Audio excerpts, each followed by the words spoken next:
That starts right.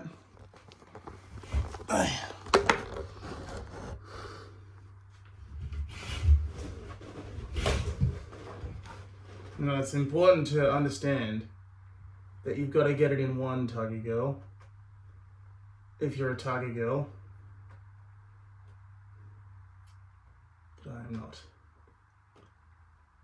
I'm a 38-year-old man with a YouTube channel.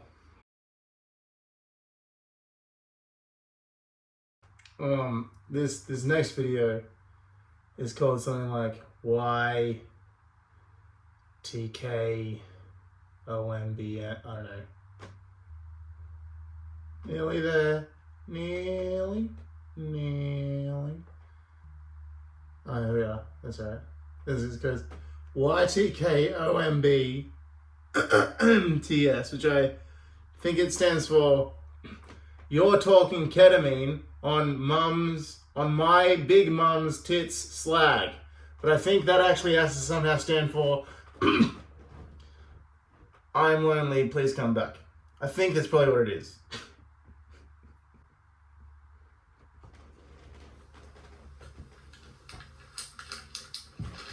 Oh, time to smoke a bong and sing a fucking song.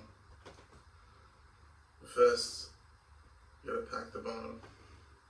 It's all good. It's not rolly butts. It's an actual patch of tobacco. I could still be lying about that, but, you know, learn to think.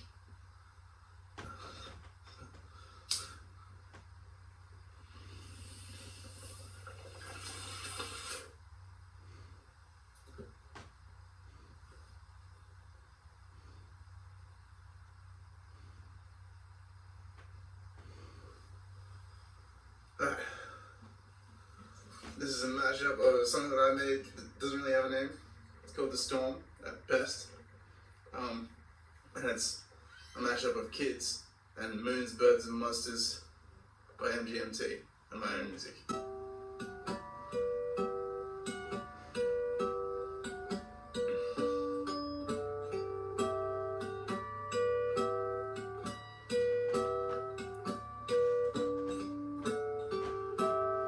You were a child, crawling on your knees toward him.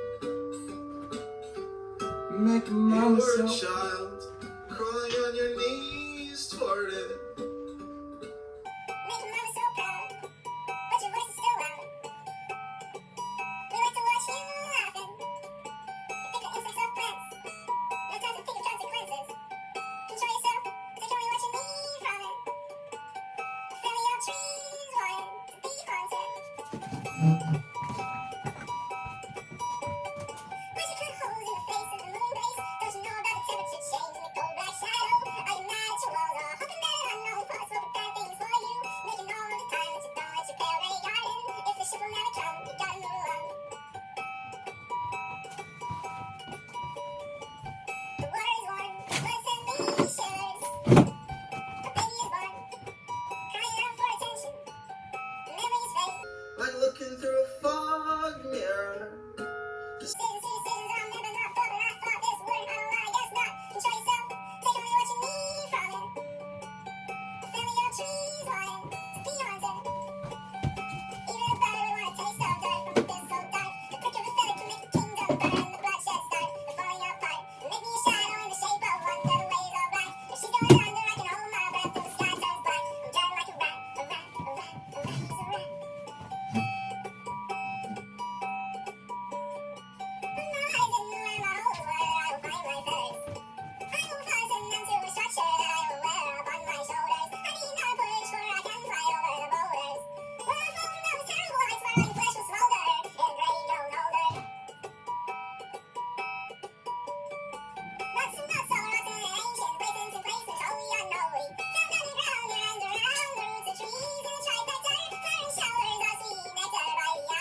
they cured like the aging, so I only look 35. But in fact, senile. I'm like 98. Again.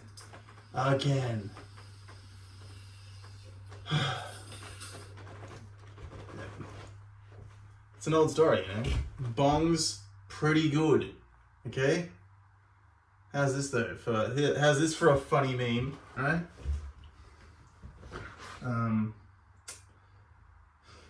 I forgot the order that they go in.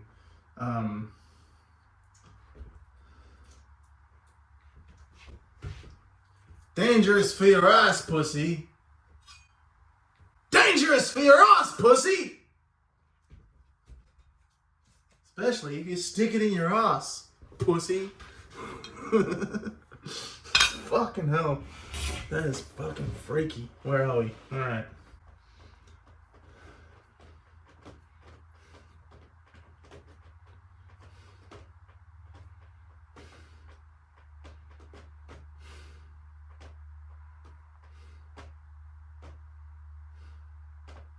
So you can see I was a hard boy.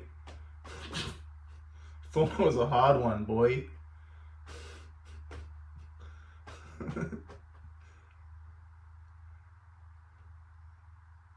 I know.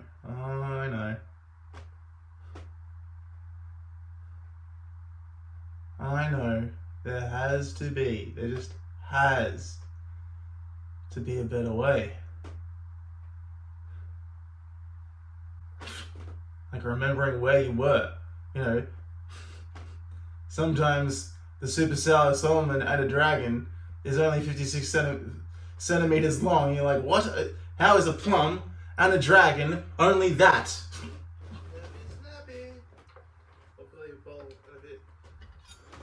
I don't know really how to do these things. Just I'll just take it on. Like chop this bit off. Alright, chop this bit off. And like break it in half. I thought it was dead, but I just sort of left it in the pot, thinking it was dead. But then yesterday, and it's been sitting under here, so it gets no moisture, right? Sit like under this fucking Dracaena, right? Little fairy has come along. I just poked it with the fucking wand. This Super Sour Solomon will produce plums within the next several years.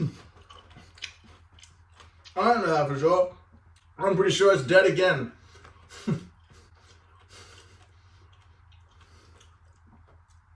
Wow. Yes, there was a better way. I did it that time.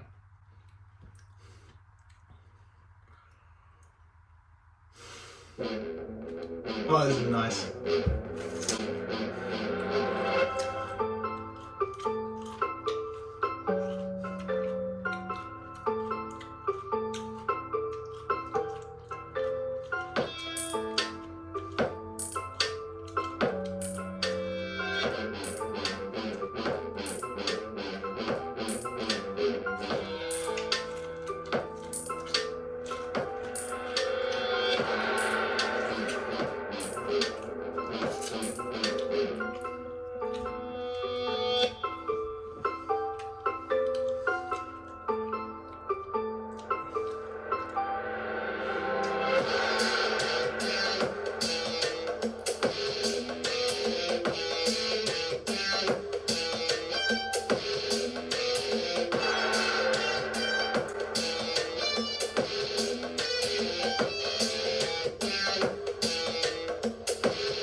Wait a second. I didn't. You fucking.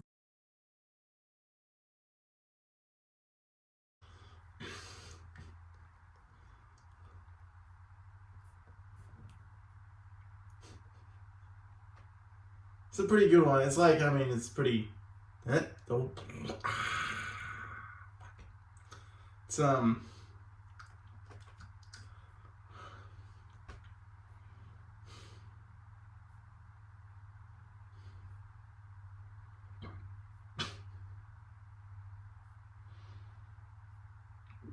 It's been a good week. Alright, I bought a pineapple just now.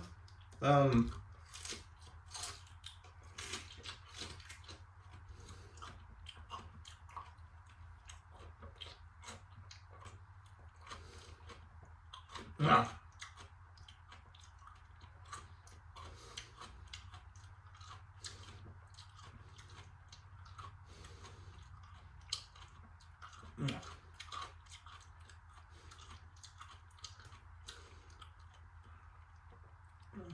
I don't know, this one is shrooms. There were no shrooms. I think. No. Yeah, no.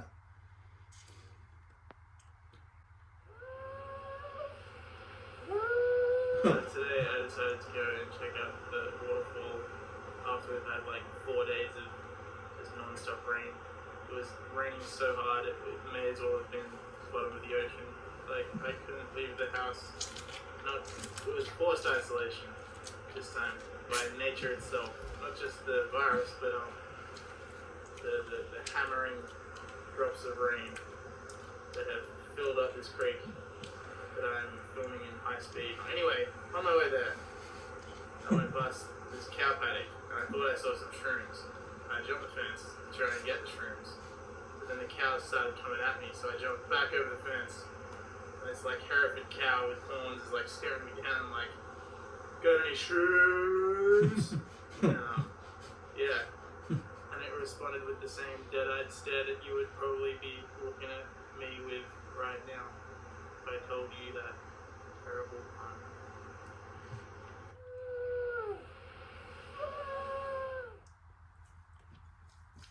It's not that bad a pun. It's pretty laboured. You know? I would expect most people would still have to work for that one. In most languages at most ages, I would think.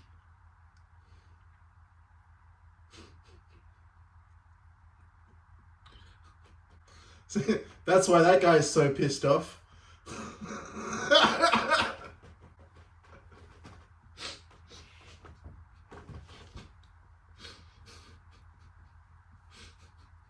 This is gonna be a shit of a cunt.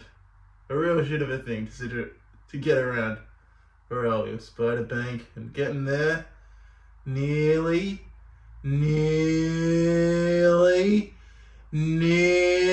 up to things that I believe are common prayer by Lunig.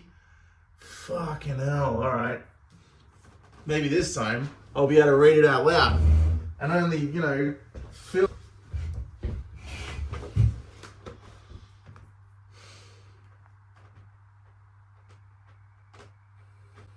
Hello. I've decided to make a video about at least one thing that I believe.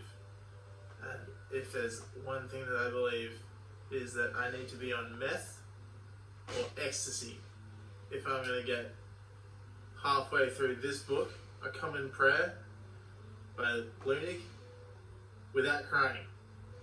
I'm going to try it now. I'm not going to read it out loud. I'm just going to try and see. I've been doing well with my medication, which is not meth or ecstasy. It's like stuff. And maybe I can get through the book without crying, but it's likely that I will cry within a few pages. So let's see how I do.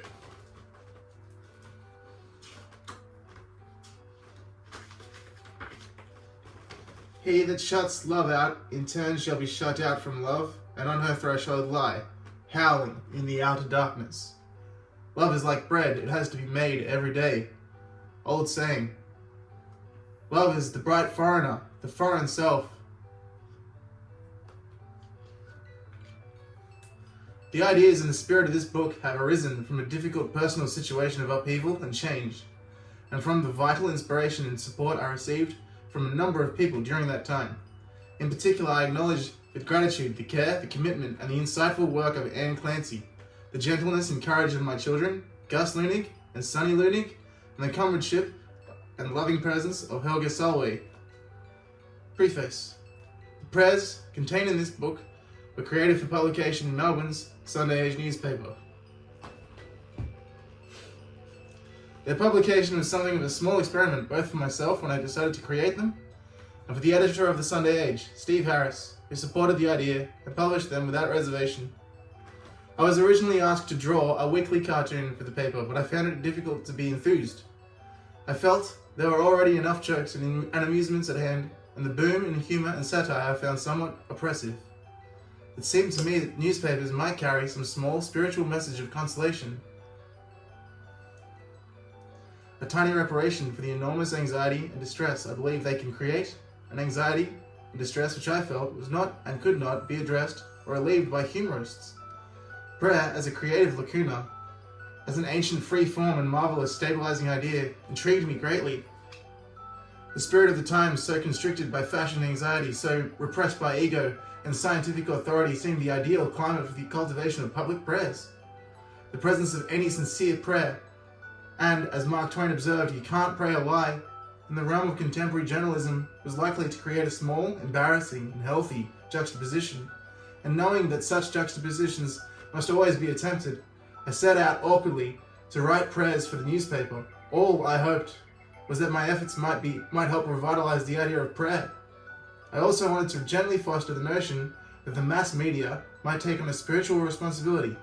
I learned much as I proceeded. The nature and the words of the particular prayers in this book are perhaps not as important as the prayer itself, as the idea of prayer itself. After all, these are public prayers, which makes them a bit impersonal and contrived.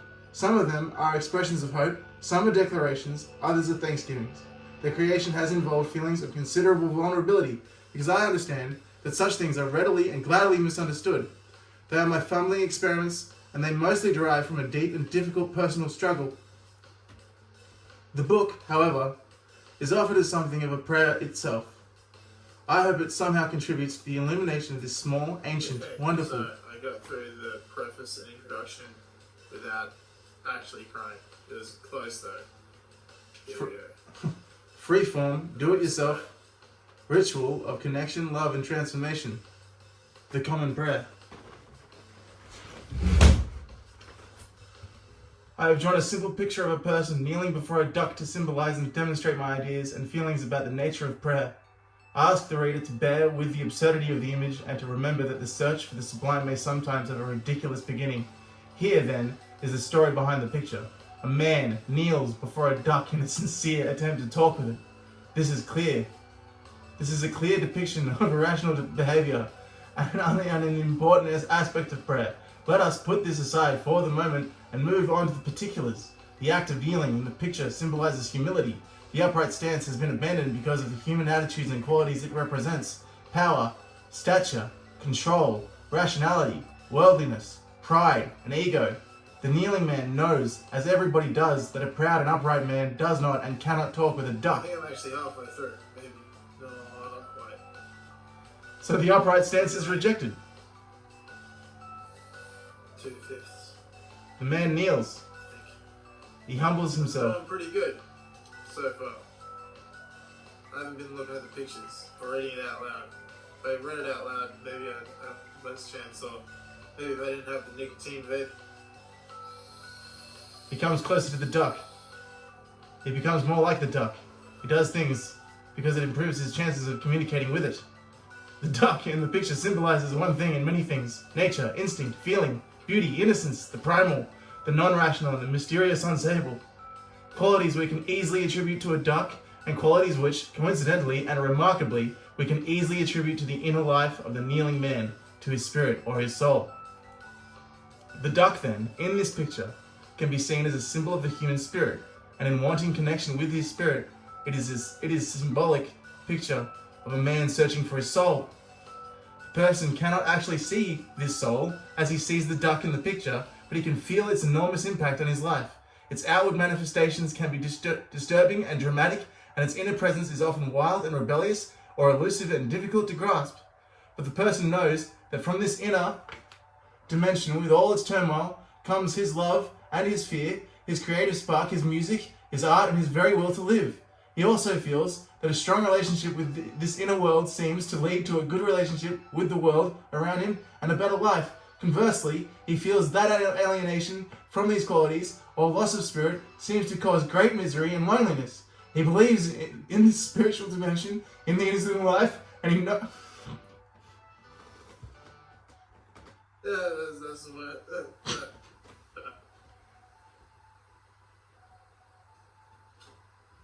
You break. You just break. You can't do it. A common prayer. You need to, make your face all wet. You need your head pussy to get ready to get fucked. No, that's yeah. Anyway. Yeah. Christmas?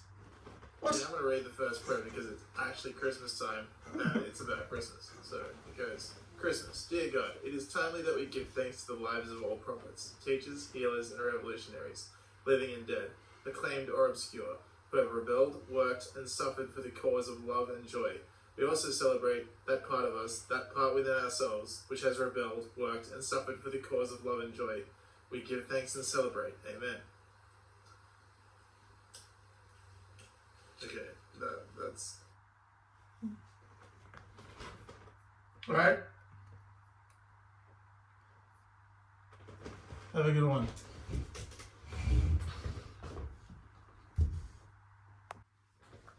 Oh, so... Forgot to chuck up the new video. It's gonna go up first.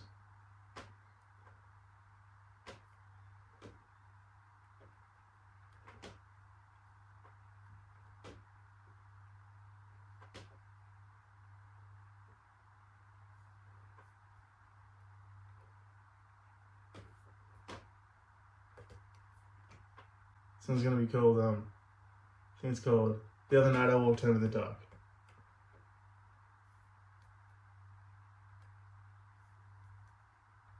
Oh no, it's called Still the Best Bit. The Walk Home in the